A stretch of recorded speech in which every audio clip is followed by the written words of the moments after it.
Hello, everyone. Welcome back to the Literature Channel. I'm Tim Wilson. I'm a professor of English literature at the University of Ottawa.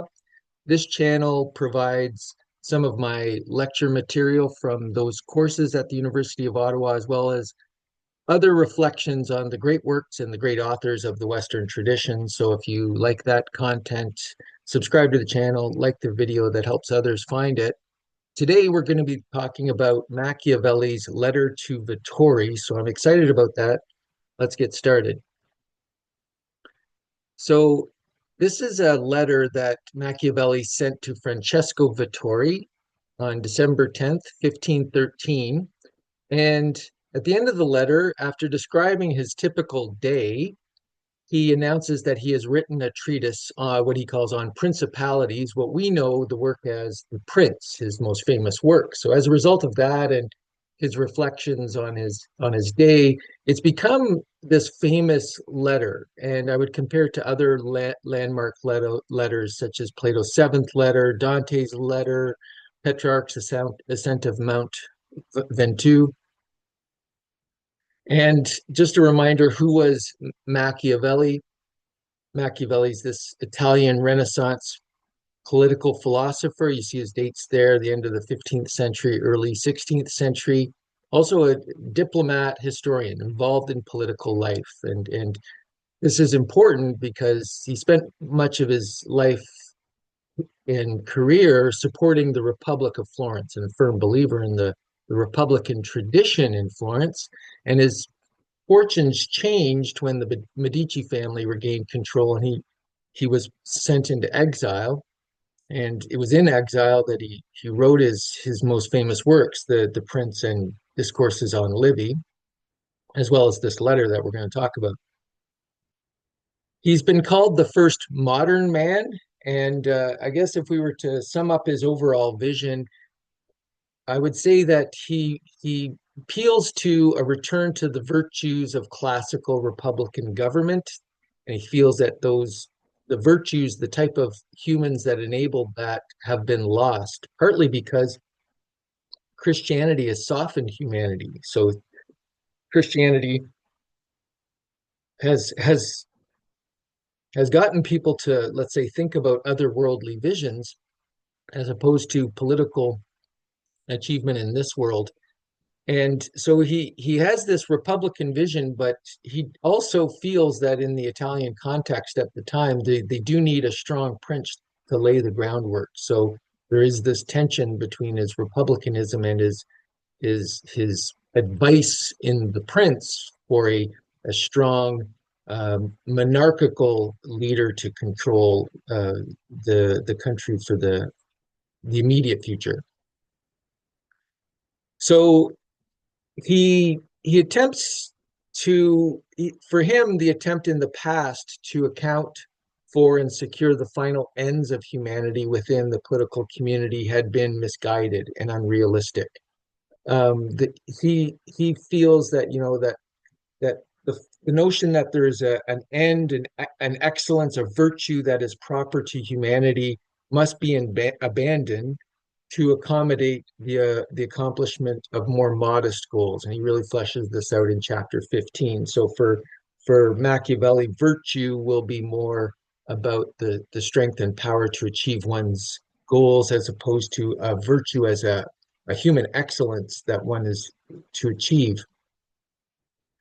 So in this way, he's consciously lowers the standards for social action rather than political um, belonging together being about cultivating humanity towards this excellence, this virtue.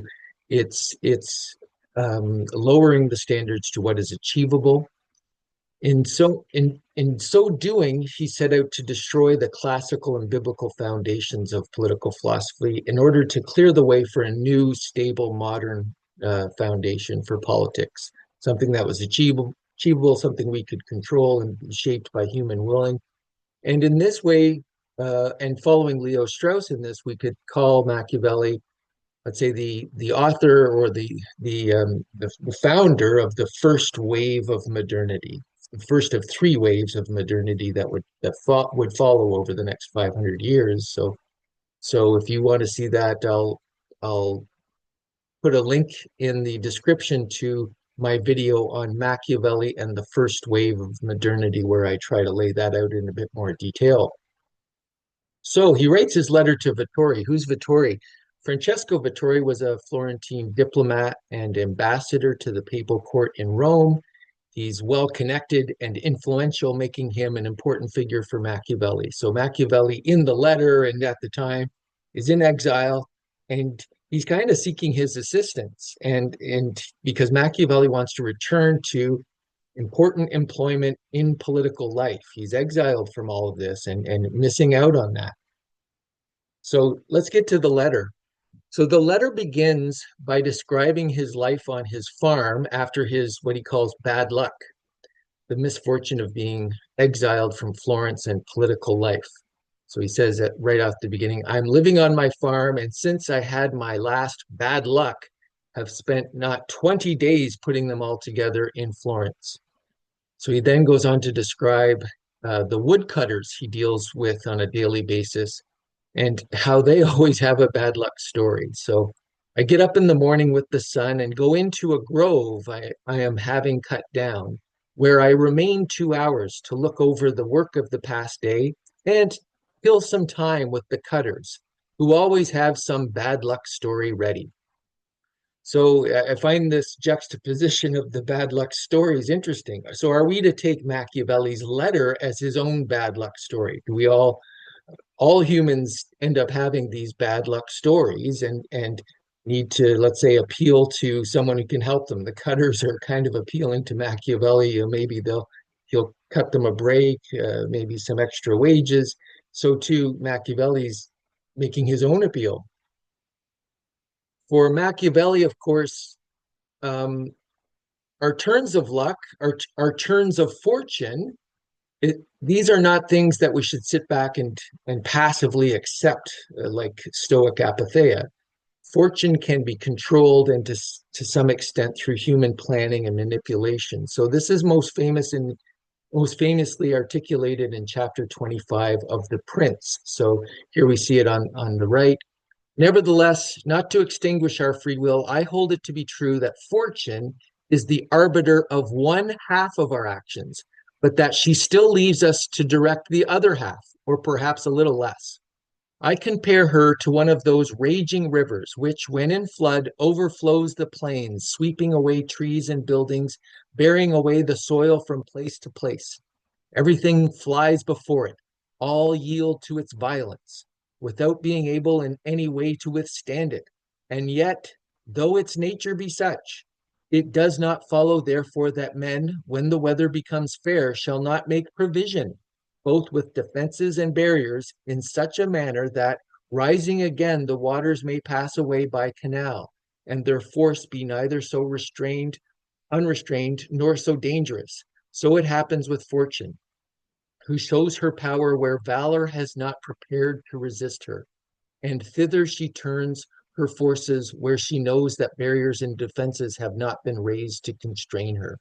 So fortune is like a raging river that we can control the course of this river in gentler times of the river's flow. We can build dams, we can build dikes, we can somewhat control this so that when it does flood, it will go in directions that are less harmful for us. Um, this is very akin to fortune. And again, getting back to this point where if all of our directions are if all of our aspirations are directed to an other world, life after death, a Christian notion of virtue as directing one to one's kingdom in heaven, then we will not be preparing these dikes and dams that will control fortune. This is kind of one of the problems, I would say, within Machiavelli.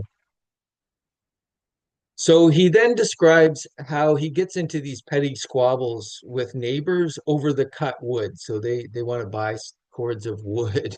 So it's a very petty kind of average, everyday kind of transaction that you would hear about. And he talks about these petty squabbles. And then later in the day, he talks about playing cricket, which is apparently this card game, this old card game, and trick track, which is an old game akin to backgammon. And he gets into more petty squabbles. So if we go to the text on the right, with these I sink into vulgarity for the whole day, playing at cricket and at trick track. And then these games bring on 1,000 disputes and countless insults with offensive words. And usually we are fighting over a penny, and nevertheless we are heard shouting as far as San Cassiano. So involved in these trifles, I keep my brain from growing moldy and satisfy the malice of this fate of mine, being glad to have her drive me along this road to see if she will be ashamed of it. So throughout the letter, his interactions with others involve these trifles, he calls them, conflicts. And I think we're led to reflect on whether or not human existence as such is a matter of conflict. And right now, his conflicts are over nothing, right? Getting paid on a cord of wood, a penny over a card game. Human life is conflict over mere trifles, but can we at least make the conflict over trifles that are at least on a grander scale? Can we make the conflict over political rule, over advice to grand rulers who have control over large swaths of territory, grand number of people? These will also be trifles, I think, in the grand scheme of things, but let's say larger trifles. Yet, in the letter, and this is probably the most quoted part of the letter, and definitely the part of the letter that I keep returning to in my own thoughts, there is possibility for transcending the life of petty trifles. So there's the life that he's living in exile on the farm, which is petty trifles. There's a political life where the trifles are grander and the figures are grander, and that's what he, in terms of his day-to-day existence, he'd like to aspire to that.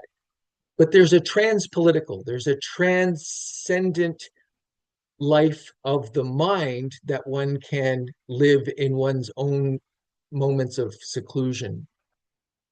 So Machiavelli finds that life in the study of the great books of the ancient authors. So if we turn to the text there, on the coming of evening, I return to my house and enter my study, and at the door I take off the day's clothing, covered with mud and dust, and put on garments regal and courtly, and reclothed appropriately, I enter the ancient courts of ancient men, where, received by them with affection, I feed on that food which only is mine and which I was born for, where I am not ashamed to speak with them and to ask them the reason for their actions, and they in their kindness answer me.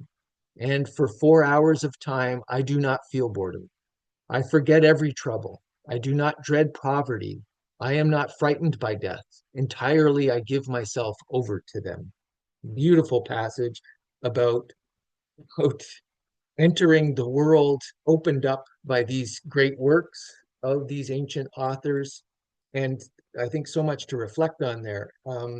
First of all, I think the first thing that strikes me in that passage is that he approaches these authors with reverence and respect. He puts on regal clothing. He feels in when reading these works, he has to clothe himself appropriately. Okay. I think that's an important attitude to have. I think it makes it, let's say, almost a sacred ritual. It provides, and it's let's say a good practice in your own reading, let's say whatever time of day you have, to make it a moment, make it a meaningful moment, as a that is somehow separate from your day-to-day grime with its mud and dust. It's whether it's a separate part of your house that you're doing it in, this kind of different clothes you're wearing, as Machiavelli does. And the second thing that strikes me is that he undertakes a dialogue with these authors. He asks them the reason for their actions, and they, in their kindness, answer me. So he's asking reasons. We, you, we can take it that he's trying to glean, let's say, advice they have for himself, let's say his own troubles, um, but also timeless wisdom. And that's, let's say, the third point. He's seeking timeless wisdom in their writings. So there's a teaching that can be gleaned from them. He's not judging them by the standards of his own time. So I think this is probably a major, let's say, blind spot or myopia that we have in our own age. So when we turn to the works of the past in most, let's say, scholarly settings, especially, we're interpreting the past within our own political isms. How does this live up to our own contemporary political isms, whether it's post-colonial theory, race, or gender theory? Because those people in the past didn't have the same, let's say, enlightened liberal views that we have.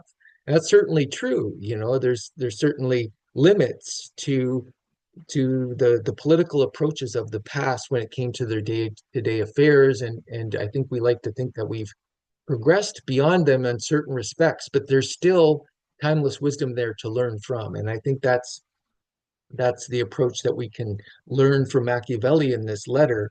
And then finally, I'll just point out, he also says that in this contemplation of timeless wisdom, he is, quote, not frightened by death. So I think this is, since the Plato's Phaedo, with Socrates' um, reflections before his death, we have this notion of philosophy as preparing one to die. And to philosophize is to learn to die, which is a famous essay by Michel de Montaigne, who's writing a little after Machiavelli.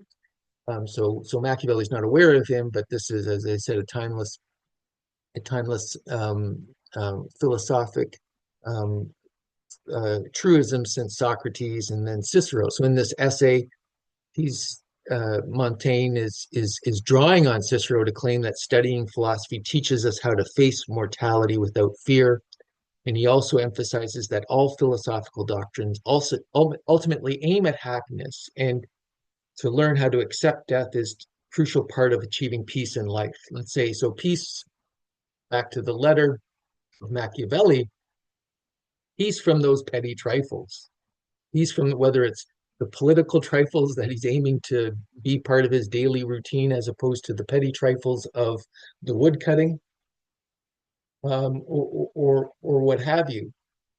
One can achieve that sort of transcendence of those trifles through philosophic reflection. And this is food that Machiavelli says is truly his own.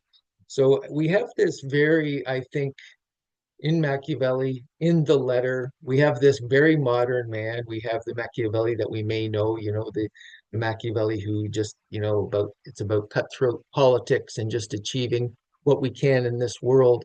But we also have someone pointing to meaningful pursuits beyond these political trifles. So I hope you've enjoyed that discussion of Machiavelli's famous letter to Vettori, and I'll see you next time. Thank you.